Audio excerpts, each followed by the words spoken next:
Greg Caius lived with his parents, his younger brother and older sister on a tobacco farm in Kotsani, Macedonia, until he was a teenager. At age 15, his parents decided to migrate to Australia, leaving their daughter, who had been married for just 1 year, behind. Greg bade his friends and his job as an engineering apprentice farewell and set sail for the unknown. On arrival in Melbourne, the family settled in North Fitzroy, and for a while life was unbearable. With no English between them, Greg found it difficult to make friends and to attract girls.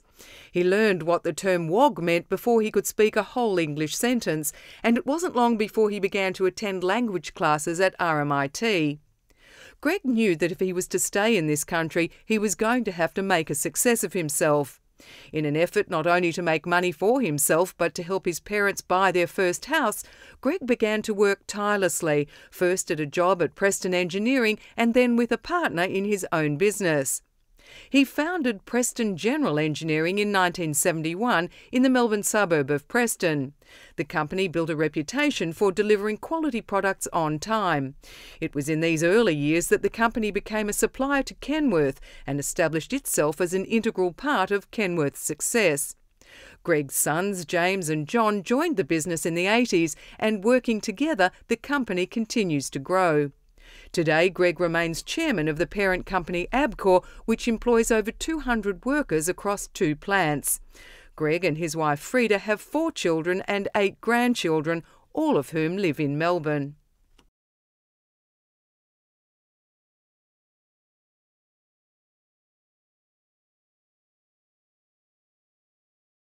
I come here when I was almost 16, just like a little walk boy, run on the streets, not speak English, find life very difficult.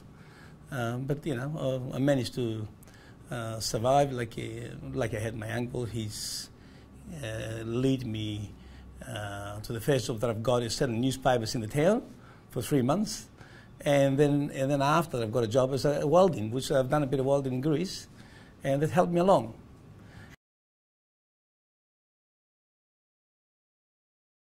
It was the language barrier, and you had no friends, and of course you had no money either, because I had to work. Then I've got a job after 3 months, and I was getting about £10 those days. It's big money, but then I had to hand the money to my father because we had the family to support, and of course they had to save some money to buy a house, which is I only had myself minimum money to spend the first at least 2 or 3 years.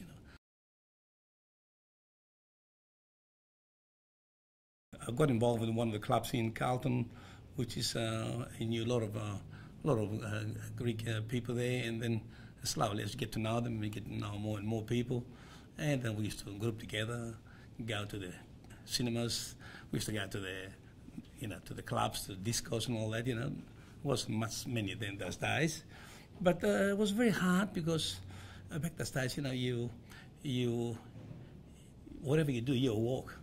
If a girl's looking at you, it's like, say, look at you, not very favourably. But, that's how it was these days, But now, things have changed. Things have changed. It was very hard. It was very depressing. At times, you want to go somewhere and you got nowhere to go. And a lot of times you're stuck home because you had nowhere to go. You didn't know places to go. Money barrier, all those things, which make my life difficult. My family they didn't expect too much because they were background from the farmers. All they wanted was to go to work, come back home, make occasional visit or 2, and they didn't expect too much out of life. They didn't expect to go to nightclubs and restaurants and all that. Because they never get used to that life. Because back in the town, they were farmers. All they were doing just working. And not life for them. And they didn't miss anything because they didn't have any. So that's okay.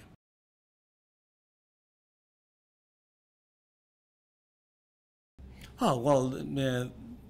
Maybe you couldn't attract the girls because your English was poor and you're a walk boy, things like that. Yeah, there was Yeah, but then again, of course, there's a lot of Greek girls around, of course. But yeah, there was missing all those things, yeah. Because if I had come a lot younger, it would have been a lot different, you know. I come in the age 16, 15, 16, which was in between sort of teenager and adult, you know. But that's why I found it was more difficult for me. See, my brother came 11, it was a lot better for him because he went to school, he adjusted much, much better.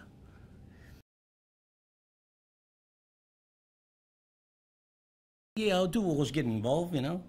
Occasionally, you know, I was going to night classes also, doing school in RMIT to get my diploma. And I used to mix with Australian, you know, boys used to go there in the restaurant or there in the pub, have a few drinks, you know. But yeah, it was social. But I couldn't, because basically it was a language barrier. Was, you know, plus of course was I couldn't, because when I was young, I was more ambitious. See, I was working more than normal. See, I was working during the week. I was going at school at MIT to finish all my diplomas. And then I had a job at the weekend as well to make some extra money. So obviously there wasn't much time for me to do this lot of things. But that's till I was 21. Yeah, I would have liked to mix more with them and spend more time with them, but unfortunately, the financial position we were, I couldn't do all this because I knew that I was gonna. How can I say that? I was gonna. If I would have done their lifestyle, you know, I would have missed a lot of my career, and I decided to do a little bit of both. But more, I concentrate more on my career to get my diplomas and get on my goal. My goal was to start my own business.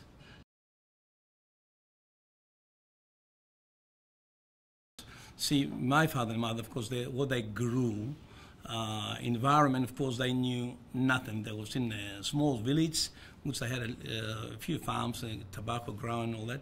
They had no lifestyle, and certainly I didn't want to follow their lifestyle because I definitely not. See, the other thing is that my father was a very easygoing person. He never ever get off his way to help me the business, and also he never ever come across to see what I'm doing. He was a good man, but he was very naive as well. You know, you see, you know, I had business for so many years. He didn't come once to see how I'm going. But because of that, sometimes, you know, if your father doesn't sort of help you, you try harder.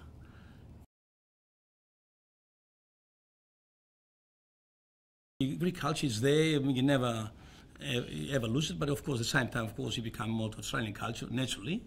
But your background culture, you never forget. You never change, and that's because perhaps I come a little bit older than the normal people. If the people that come there and their age under 12, they're different. They adjust more to the Australian culture, and they're more Australians than Greeks. So at the moment, I'm 50-50.